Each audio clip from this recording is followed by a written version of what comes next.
السلام علیکم ورحمۃ اللہ وبرکاتہ۔ نحمد و نصلی علی رسولہ الکریم، اما بعد۔ میں آپ کو ویلکم کرتا ہوں ایک نئی رمضان سیریز بیسٹ ان اسلام،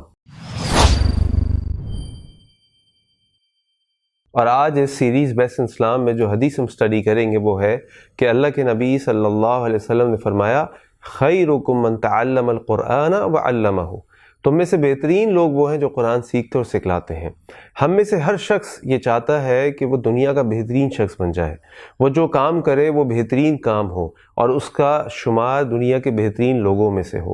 اسی لیے ہم دیکھتے ہیں کہ دنیا کے لوگ اپنی پوری زندگی دنیا کے اندر بہتر سے بہتر بننے کی کوشش میں نکال دیتے ہیں۔ اسی طرح وہ اپنے بچوں پر بھی اسی طرح محنت کرتے ہیں کہ ان کے بچے بھی دنیا میں بہترین لوگوں کی صف میں شامل ہو جائیں، اور اس کے لیے وہ اپنے بچوں کو اور خود کو دنیا کی تعلیم، دنیا کے بزنسز، دنیا کے پروفیشن، تمام چیزوں کے اندر مستقل مشغول رکھتے ہیں۔ اور اگر آپ اس حدیث پہ غور کریں تو آپ کو پتہ چلے گا کہ اللہ کے نبی صلی اللہ علیہ وسلم فرما رہے ہیں کہ خیرکم من تعلم القرآن وعلمہ، تم میں سے بہترین لوگ وہ ہیں جو قرآن سیکھتے اور سکھلاتے ہیں۔ اور یہ بات کون کہہ رہا ہے؟ یہ بات وہ شخص کہہ رہا ہے جو اس دنیا کا بہترین شخص ہے، اور وہ ہے نبی کریم صلی اللہ علیہ وسلم۔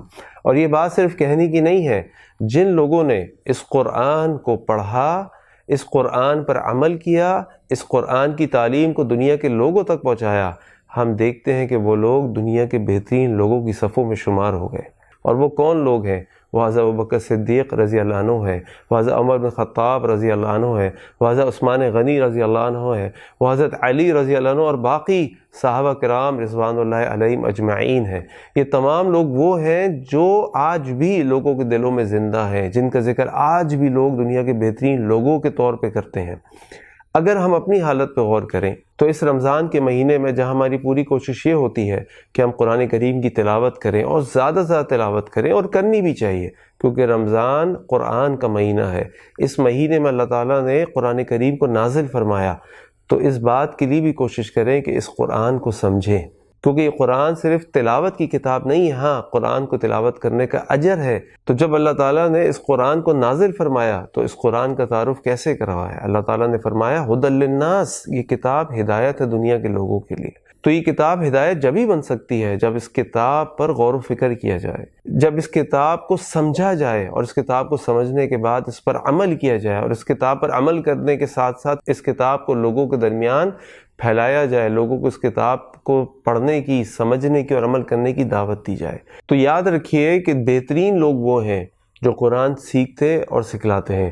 اور ساتھ ساتھ یہ بات بھی اپنے ذہن میں رکھ لیں کہ اس بات پر یقین کرنے کے لیے ہمارے مائنڈ سیٹ کا چینج ہونا بھی بہت ضروری ہے۔ دیکھیے ہم سب یہ باتیں تو کرتے ہیں کہ قرآن بہترین کتاب ہے، قرآن اللہ کی کتاب ہے، قرآن کو پڑھنے کا یہ ثواب ہے، قرآن ایک معجزہ ہے، آسمان کے نیچے زمین کے اوپر بہترین اللہ تعالیٰ کی نعمت ہے۔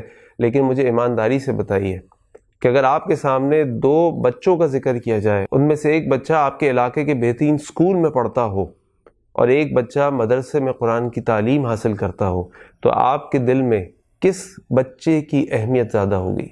عام طور پہ ہمارے دل میں اس بچے کی اہمیت زیادہ ہوتی ہے جو بچہ اسکول میں پڑھ رہا ہے، جہاں وہ انگلش سیکھ رہا ہے، جہاں وہ میتھ سیکھ رہا ہے، جہاں وہ اکاؤنٹنگ سیکھ رہا ہے، جہاں وہ سائنس سیکھ رہا ہے۔ ٹھیک ہے، یہ سارے علوم بھی ضروری ہیں، لیکن ان سارے علوم سے بڑھ کر جو علم ہے وہ قرآن کا علم ہے۔ تو جب تک ہم اپنے اس مائنڈ سیٹ کو چینج نہیں کریں گے کہ یہ بچہ جو مدرسے میں قرآن پڑھا ہے یہ در حقیقت سب سے بہترین کام کر رہا ہے، اس وقت تک ہم یہ زبانی دعوے تو کرتے رہیں گے کہ قرآن بہترین کتاب ہے، لیکن اس قرآن کریم کو سمجھنے کے لیے، سیکھنے کے لیے وقت نہیں نکال پائیں گے۔